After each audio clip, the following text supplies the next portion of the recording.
neurological condition. He's been hospitalized for more than a year in England. Well, hospital officials say there's no hope of recovery, and they've gone to court to get permission to remove any life-sustaining measures. Alfie's parents say he's been increasingly responsive, and they've been searching for alternative treatment options. They say they've been talking about that with the hospital, so now they feel blindsided by the hospital's request to end Alfie's life.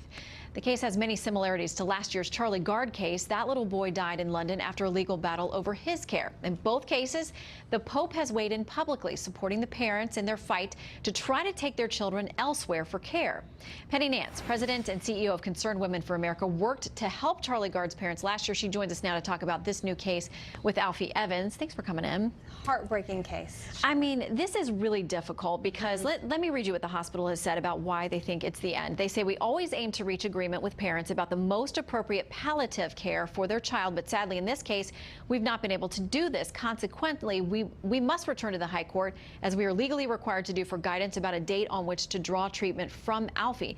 Now the parents say they'd just been in a meeting with the hospital and they thought they were going to have a chance to maybe take him somewhere else. Right. They felt completely blindsided by this. You know, the standard for usurping parental rights in the UK is a lower standard than here, and that's part of the conversation that's going on now.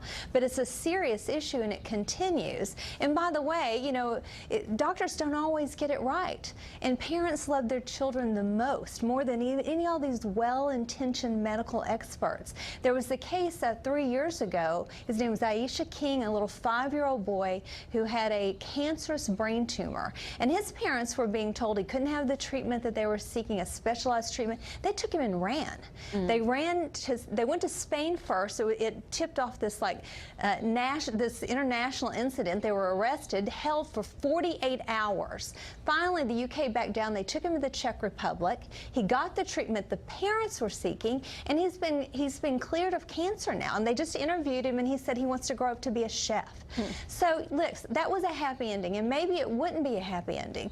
But the issue is parental rights. What rights do the parents have versus the heavy hand of government, which in this case is the political health system in the UK, and parents are losing. Well, and this is what the mother said. This is a statement on Facebook that's attributed to her after the meeting she had with the hospital. She said, they said they would review the new evidence, and they put aside the talks of end of life until the new medical evidence would be reviewed, and we were able to seek a second opinion. We are disgusted in what they've done and how they can get away with this. And they, like Charlie Gard's family, they've crowdsourced funding so that they could take them somewhere else. And a lot of people, regardless of where they are on socialized medicine or anything else, are kind of like, listen, if the parents think there's a shot somewhere and they've raised the money and they're not asking the government to pay for it, why not let them go? And that's what's shocking, right? This is the UK. This isn't some third world dictatorship.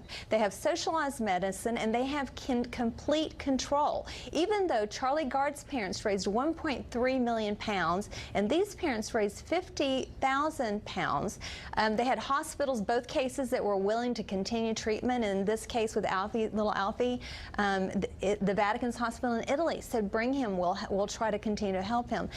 The parents need to be respected, and there is a real right to life issue, but there's also a real parental rights issue in these cases. Well, and a lot of people question whether, you know, it's expensive to keep this child alive in a place where medical care is very carefully rationed. I don't want to use the word ration, but you know, I mean, they have to make tough decisions about who gets treatment. That's playing in this case as well.